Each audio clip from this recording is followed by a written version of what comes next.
कौन है जो आप कह रहे हैं कि आज नहीं इसको दूसरे दिन देंगे? मैं आसन से संरक्षित सदस्यों को करने के लिए करिएगा। और आपको देखिए भाई, एक बात हम हाथ जोड़ करके कहते हैं, वो सब मेरे मन में कोई बात नहीं। जो कहता रहे, हमारे नजदीक भी कह देता, हम प्रणाम करते, छोड़ो ना भाई साहब। जब किसी भी तरह से मंजूर नहीं है। जब प्रश्नकर्ता ने प्रश्न उठाया कि कुर्की जब्ती हुआ है कि नहीं है माननीय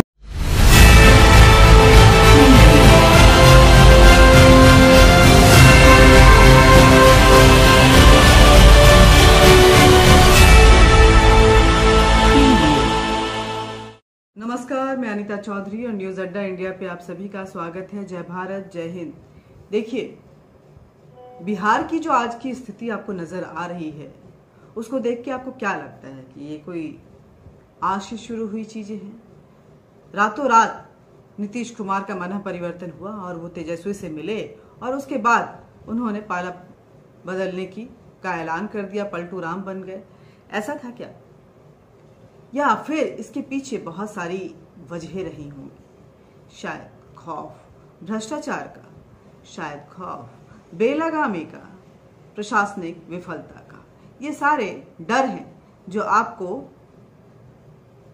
कहीं ना कहीं भागने पे मजबूर कर देता है। वैसे बिहार की फिलहाल मौजूदा स्थिति की बात करें तो 25 को फ्लोर टेस्ट के साथ ही बिहार में सत्ता परिवर्तन जो है वो हो जाएगा। हालांकि चुनाव नहीं है, ये चुनाव के बाद ये सत्ता परिवर्तन नहीं हो रहा है। जनता ने मैंडेट जिसको दिया था, वो उसमें से एक पार्टी महाराष्ट्र की तरह ही अपनी विफलताओं की वजह से विरोधी खेमे में जा पहुंचा है और बीजेपी अकेली हो गई है। बीजेपी मैंने पहले भी कहा था आपको कि बीजेपी का जो लगाव है नीतीश कुमार की तरफ, ऐसा लगता है कि बीजेपी ऐसी गर्लफ्रेंड है जो नीतीश कुमार के बिना बेचैन फील करती है। या बीजेपी की अगर बात करें तो नीतीश कुमार ऐसे गर्लफ्रेंड हैं जो बीजेपी को हमेशा डिच देते हैं और जाके हमेशा अपने पुराने बॉयफ्रेंड के साथ वो चिपक जाते हैं। उनको अपना पुराना बॉयफ्रेंड बेहद पसंद है, लेकिन बीजेपी भी अपना लस्ट जो है वो अपनी इस नई नवेली गर्लफ्रेंड से, यह रिश्ता पुराना है मगर दगाबाजियों का सिलसिला जो है, वो जो दौर है वो भी उतना ही पुराना है। ऐसा पहली बार नहीं है कि नीतीश कुमार बीजेपी को छोड़ कर गए हैं, कई बार उन्होंने छोड़ा है, लेकिन बीजेपी फिर दामन थाम लेती है, शायद इस उम्मीद में कि इस बार वो दगाबाजी का सामना नहीं करना पड़ेगा। लेकिन ऐसा होता नहीं है।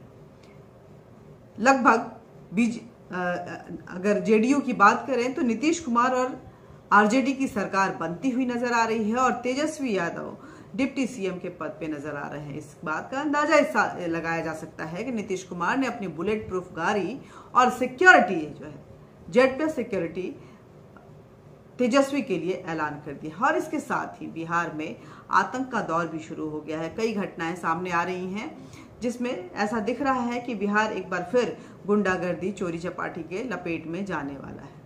कितने दिन ये साथ निभेगा ये कहना मुश्किल है, क्योंकि नीतीश कुमार कब पलटी मार दें और कब अपने बॉयफ्रेंड, जो उनके पुराने बॉयफ्रेंड हैं, उनके साथ उनका मन ऊब जाए, फिर उसी दूसरे वाले बॉयफ्रेंड के पास जाने को बेचैन हो जाएं, ये अभी कहना बहुत जल्दबाजी होगा। अब सवाल ये होता है कि क्या बीजेपी अपने बार बार इस धोखे को पहचानते हुए एक बार फिर अगर नीतीश कुमार आते हैं इलेक्शन के समय में तो बीजेपी उनका दामन थामने को तैयार हो जाएगी?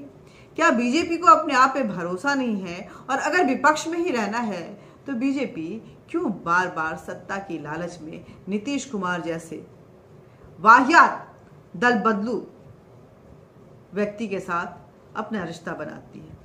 ये सब समझ के परे है। राजनीति में हालांकि कोई भी रिश्ता परमानेंट नहीं होता है, लेकिन इस तरह से मजाक बनाना, सत्ता के लालच में जनता के साथ बार बार इस तरह का धोखा करना कहाँ जायज है?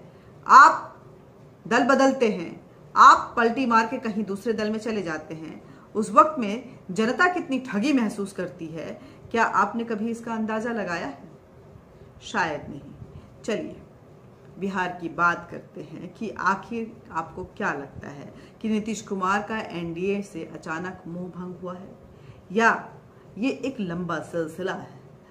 क्या बीजेपी नेता भ्रष्टाचार कर रहे हैं या फिर बिहार के विकास में रुकावट बन रहे हैं? ये भी एक बहुत बड़ा सवाल है। केवल नीतीश बाबू ही नहीं बल्कि पूरे बिहार के बड़े नेता जो हैं वो खौफ में हैं। यहाँ तक कि बीजेपी के भी कुछ नेता जो हैं वो खौफ में हैं, क्योंकि नीतीश कुमार के साथ गलपहियां डाल के उनके भ्रष्टाचार में इन नेताओं ने भी उनका खूब साथ दिया है। फिलहाल दो बड़े मामले एकदम सामने दिख रहे हैं और वो भी पूरे देश की जनता को दिखाई दे रहा है। पता नहीं बिहार की जनता को दिखाई दे रहा है कि नहीं। पहला बदहाल सड़कें और दूसरा भ्रष्टाचार। नीतीश कुमार के लिए सबसे बड़ी आफत गडकरी के दफ्तर से निकली है, क्योंकि गडकरी साहब ने पूरे देश के किसी भी राज्य में सबसे ज्यादा पैसा बिहार की सड़कों और पुलों को बनाने के लिए दिया था। लेकिन बिहार के सुल्तानगंज में 1750 करोड़ की लागत से बना पुल 28-29 अप्रैल को गिर गया। जब गडकरी ने पुल गिरने की रिपोर्ट मंगाए तो उन्हें जवाब मिला था पुल गिरने का कारण सिर्फ तेज बहती हवाएं हैं। अब बताइए, 1750 करोड़ का पुल तेज हवाओं से गिर गया तो उस पर भारी वाहन चलेंगे तो कितने दिन तक टिक पाता। इसके बाद गडकरी ने यह काम किया जिसके लिए वो जाने जाते हैं। अपने विभाग से दिए गए पैसा का पूरा हिसाब मांगा उन्होंने। अब बिहार सरकार के मंत्री बने बैठे अपने ही दल के नेताओं के विरुद्ध जांच भी उन्होंने शुरू कर दी और नीतीश बाबू को लगता है कि जांच से बचने के लिए बिहार के बीजेपी नेता उनकी पार्टी में शामिल हो जाएंगे। ऐसा फिलहाल तो नीतीश को लग ही रहा है। केंद्र सरकार के सामने दो बड़ी चुनौतियां हैं। पहले, बिहार के सभी दल के नेता भ्रष्टाचार में एक साथ हैं और दूसरा, बिहार की जनता के हित की जगह वो उनमें जातिवाद का बीज डालकर अपनी स्थानीय सरकार भी चलाते हैं। अब जो हो रहा है उसमें सबसे बड़ा खेल सोने का है। जी हाँ, सरकारी आंकड़ों के मुताबिक बिहार के जमुई में 222.885 मिलियन टन सोना धातु है, जो देश के कुल सोने के भंडार का 44% है। इतना बड़ा स्वर्ण भंडार तो खुद की सरकार पूरे देश में बनवा सकता है और इसी सोने से का ज्यादा से ज्यादा हिस्सा पाने की लड़ाई नीतीश, लालू परिवार और बीजेपी के कुछ नेताओं के बीच चल रहा है। अब देखना ये होगा कि कौन सा मामला खोलकर केंद्र किस मामले को पकड़ेगी और किन किन की गर्दन जो है वो जांच के दायरे में आएगी। लेकिन एक बात साफ है कि भ्रष्टाचार बिहार में परवान पे है और इसको ऐसा नहीं कह सकते हैं कि सिर्फ आरजेडी भ्रष्टाचार कर रही है, सिर्फ जेडीयू भ्रष्टाचार कर रही है और बीजेपी के कुछ नेता जो है वो पाक साफ है। इस हवाम में सब नंगे हैं, कोई ज्यादा कोई कम। अब ऐसे में केंद्र सरकार, मोदी सरकार, जो कि ईमानदारी और विकास को सबसे ज्यादा तवज्जो देती है, उनके लिए बिहार के इस भ्रष्टाचार से डील करना बहुत ही मुश्किल भरा काम हो रहा है, क्योंकि इस भ्रष्टाचार में उनके अपने नेता भी संलिप्त हैं और जब बात उस कार्रवाई पर आती है तो ये सारे एकजुट हो जाते हैं। देखना ये होगा, सरकार तो बन जाएगी, नंबर भी हैं उनके पास, लेकिन ये सरकार कितने दिनों तक चलेगी और क्या सिर्फ इस वजह से कि बीजेपी के भी कुछ नेता इस भ्रष्टाचार के घोटाले और गैंग में शामिल हैं, बीजेपी कार्रवाई बंद कर देगी? केंद्र सरकार क्या कोई कदम नहीं उठाएगी या दोषियों को, उन भ्रष्टाचारियों को का गर्दन पकड़कर उन पर नकेल कसा जाएगा, उनको बताया जाएगा कि बिहार की जनता भी एक स्वस्थ, ऑनेस्ट, ईमानदार और सुशासित राज्य को डिजर्व करती है। ये बिहार की जनता को भी तय करना है। सिर्फ केंद्र सरकार नहीं तय कर सकती है, बिहार की जनता को भी ये तय करना है कि आखिर उनको कौन सी सरकार चाहिए जो उनके फायदे के लिए काम ज्यादा करती हो और अपने फायदे के लिए कम। जय हिंद, जय भारत। एक वीडियो के साथ आपको छोड़े जा रहे हैं जिसमें तेज प्रताप और तेजस्वी यादव दोनों नाचते गाते हुए नजर आ रहे हैं। हालांकि ये वीडियो पुरानी है, किसी कार्यक्रम की है, पारिवारिक कार्यक्रम की, लेकिन फिलहाल जो बिहार में माहौल है, जेडीयू के साथ जो मिलाप हुआ है आरजेडी का, वैसे में ये नाच गान जो है ना आज के संदर्भ में बहुत ही ऐसा लग रहा है कि बहुत ही गहरा कनेक्शन है। और ऐसे ही कुछ मूड में हर वक्त फिलहाल तो तेजस्वी और तेज प्रताप नजर आ रहे हैं। और साथ में एक ट्वीट भी आपको लालू यादव की दिखाते जा रहे हैं। लालू यादव क्या कुछ कहते थे, क्या उनका मानना था नीतीश के इस व्यक्तित्व को लेकर के, इस ट्वीट से समझने की कोशिश कीजिए। चलिए पढ़ के भी सुना देती हूँ, ट्वीट तो देखिएगा ही कि आखिर लालू यादव ने नीतीश को लेकर के, नीतीश कुमार के इस पलटू राम वाले व्यक्तित्व को लेकर के क्या कुछ कहा था।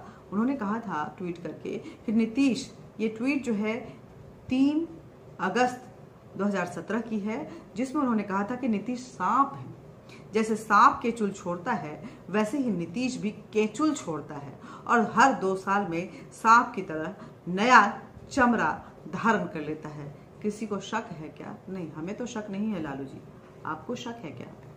या आप इस सांप के साथ गले मिलने को तैयार हैं, उसको अपने गले में लपेट कर अपने भ्रष्टाचार के उस तमाम गंदे हाथ को छुपाने के लिए एक नया रास्ता ढूंढ रहे हैं। जय हिंद, जय भारत। वीडियो को ज्यादा से ज्यादा शेयर कीजिएगा, न्यूज अड्डा इंडिया को ज्यादा से ज्यादा सब्सक्राइब कीजिएगा, हमारे इस वीडियो को लाइक भी कीजिएगा और बेल बटन दबा दीजिएगा ताकि आप तक नोटिफिकेशन पहुंचता रहे। साथ ही बिहार की इस पॉलिटिकल क्राइसिस को, इस पॉलिटिकल फेरबदल को, इस पलटू राम वाली पॉलिटिक्स को आप कैसे समझते हैं, कमेंट बॉक्स में जरूर लिखिएगा।